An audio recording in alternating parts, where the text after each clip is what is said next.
Chapitre 13. De quelle manière il faut combattre la sensualité et quels actes la volonté doit produire pour acquérir les habitudes des vertus. Lorsque nous sentons que Dieu et la chair disputent ensemble à qui aura notre cœur, voici les moyens que nous devons prendre pour faire pencher la victoire du côté de Dieu. 1. Dès que les premiers mouvements de l'appétit sensitif s'élèvent contre la raison, il faut avoir soin de les réprimer, de peur que la volonté ne vienne à y consentir. 2. Ces mouvements étant apaisés, on peut les laisser renaître, afin d'avoir occasion de les combattre encore une fois, avec plus de force qu'auparavant. 3. Il est bon même de les faire venir à un troisième combat pour s'accoutumer à les repousser avec un généreux mépris. Remarquons pourtant que ces deux manières d'exciter en foi ses propres passions n'ont pas de lieu à l'égard des mouvements de la chair, dont nous parlerons en un autre endroit. 4.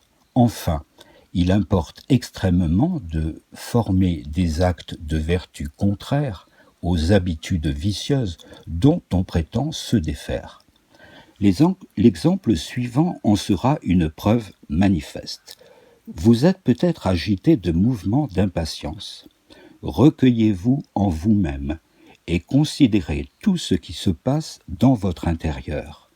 Vous verrez sans doute que le chagrin qui a pris naissance dans l'appétit inférieur tâche de monter à la volonté et de gagner la partie supérieure de votre âme. Alors, suivant le premier avis que je viens de vous donner, faites tout votre possible pour en arrêter le cours et vous empêcher que la volonté ne s'y laisse aller. Prenez garde de ne pas quitter le combat, que votre ennemi abattu et comme mort ne soit contraint de se soumettre à la raison. Mais voyez l'étrange artifice du malin esprit. Quand il s'aperçoit que vous résistez courageusement à quelque violente passion, non seulement il cesse de l'émouvoir dans votre cœur, mais il l'y trouve déjà allumé. Il s'efforce de l'éteindre pour un temps. Son dessein est de vous empêcher d'acquérir, par une ferme résistance, la vertu contraire, de vous inspirer ensuite des sentiments de vanité, en vous faisant croire que, comme un vaillant soldat, vous avez en peu de temps vaincu l'ennemi. Il faut donc que vous livriez un second combat, que vous rappeliez en votre mémoire les pensées qui vous ont causé de l'impatience et du chagrin, qu'aussitôt qu'elles auront excité quelques mouvements dans la partie inférieure, vous employez toutes les forces de la volonté pour les réprimer. Mais comme il arrive souvent qu'après avoir fait de grands efforts pour repousser l'ennemi, dans la pensée qu'on le doit et que c'est une chose agréable à Dieu, comme, dis-je, après cela, on n'est pas hors de danger d'être vaincu dans une troisième attaque. Vous devez encore une fois retourner au combat contre le vice dont vous prétendez vous défaire et en concevoir non seulement de l'aversion, mais du mépris et de l'horreur. Enfin, pour orner votre âme des vertus et pour vous en faire de saines habitudes, il faut produire beaucoup d'actes de ceux qui sont contraires à vos passions déréglées. Par exemple, si vous voulez acquérir une parfaite douceur dans les occasions d'impatience, qu'on vous donne en vous méprisant, ne croyez pas qu'il suffise d'employer là 3 sortes d'armes dont nous venons de parler pour vaincre la tentation. Il faut de plus que vous aimiez le mépris qu'on fait de vous, il faut que vous désiriez d'être souvent méprisé de la même sorte et par les mêmes personnes, il faut que vous proposiez de souffrir encore de plus grands outrages. La raison pourquoi l'on ne peut se perfectionner dans la vertu sans ces actes contraires au vice qu'on veut corriger et que tous les autres actes, bien qu'ils soient d'une fort grande efficacité et en fort grand nombre, ne sauraient ôter jusqu'à la racine du mal. Ainsi, pour ne pas changer d'exemple, quoique vous ne consentiez pas aux mouvements de colère qui vous viennent lorsqu'on vous méprise, mais que vous les combattiez de toutes les manières que nous avons dites, sachez néanmoins que si vous ne vous accoutumez à aimer l'opprobre et à vous en faire un sujet de joie, vous ne parviendrez jamais à déraciner de votre cœur le vice de l'impatience, qui naît d'une trop grande crainte d'être méprisé du monde et d'un désir trop ardent d'en être estimé. Car enfin, tant que cette méchante racine demeurera dans votre âme, elle poussera toujours, et votre vertu s'affaiblira. Peut-être même qu'avec le temps, vous vous trouverez destitué de toute vertu, et en un danger continuel de retomber malheureusement dans vos désordres passés.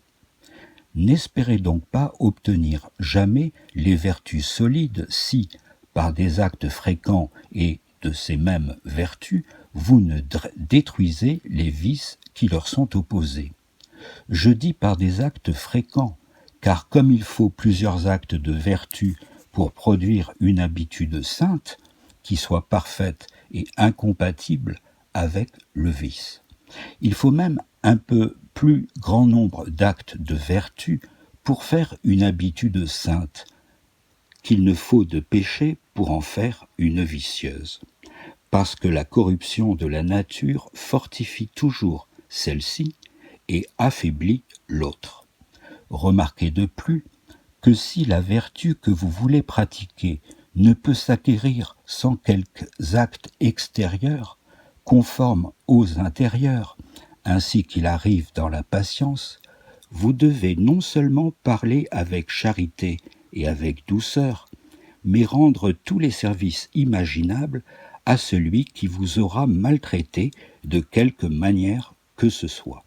Et encore que ces actes, soit intérieurs, soit extérieurs, nous semblent faibles et que vous ne les fassiez qu'avec une extrême répugnance, gardez-vous bien cependant de les négliger, parce que tout faibles qu'ils soient, ils vous soutiendront dans le combat et vous seront de puissants moyens pour remporter la victoire.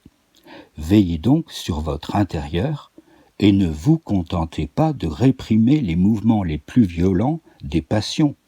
Étouffez jusqu'aux plus petits, parce que ceux-ci, pour l'ordinaire, servent de disposition aux autres, d'où naissent enfin les habitudes vicieuses. Nous savons, par expérience, que beaucoup de gens ayant négligé de mortifier leurs passions en des choses assez légères, quoiqu'ils eussent eu le courage de les mortifier en des occasions très considérables, nous savons, dis-je, que lorsqu'ils y pensaient le moins, ils ont été attaqués plus rudement que jamais par des ennemis qui n'étaient qu'à demi vaincus. J'ai encore ici un avis de grande importance à vous donner, qui est de mortifier vos appétits dans les choses mêmes qui sont permises, mais non nécessaires, car vous gagnerez par là beaucoup. Vous pourrez vous vaincre plus facilement dans les autres, vous deviendrez plus aguerri et plus fort dans les tentations, et vous vous rendrez en même temps bien plus agréable à notre Seigneur. Je vous dis sincèrement ce que je pense. Ne vous lassez point de pratiquer les saints exercices que je viens de vous enseigner et dont vous avez besoin pour la réformation de votre intérieur. Vous remporterez bientôt une glorieuse victoire sur vous-même. Vous ferez en peu de temps de fort grands progrès dans la vertu et vous deviendrez spirituel, non pas de nom seulement, mais en effet et en vérité. Que si vous prenez d'autres voies, encore qu'elles vous paraissent excellentes, que vous y goûtiez de grandes délices spirituelles, que vous croyez y avoir une intime union avec Dieu, tenez pour certain que jamais vous n'obtiendrez de solides vertus, ni ne saurez ce que c'est que la véritable spiritualité, qui, comme nous avons dit au tout début, ne consiste pas en des exercices doux et qui flattent la nature, mais en qui la crucifie avec ses passions et ses désirs déréglés. C'est ainsi que l'homme renouvelé intérieurement par les vertus qu'il a acquises vient à s'unir intimement à son Créateur et à son Sauveur attaché en croix. Aussi est-il hors de doute que comme les habitudes vicieuses se forment en nous par plusieurs actes de la volonté, lorsqu'elles succombent à l'appétit sensitif, de même les vertus chrétiennes s'acquièrent par plusieurs actes de la volonté, lorsqu'elles se conforment à celle de Dieu qui excite l'âme tantôt à une vertu et tantôt à l'autre. Comme donc la volonté ne peut être criminelle, quelque effort que fasse l'appétit inférieur pour la corrompre, à moins qu'elle n'y consente, aussi ne peut-elle être sainte et unie à Dieu, quelle que soit la grâce qui l'attire, à moins qu'elle n'y coopère par des actes, non seulement intérieurs, mais même extérieurs, s'il en est besoin.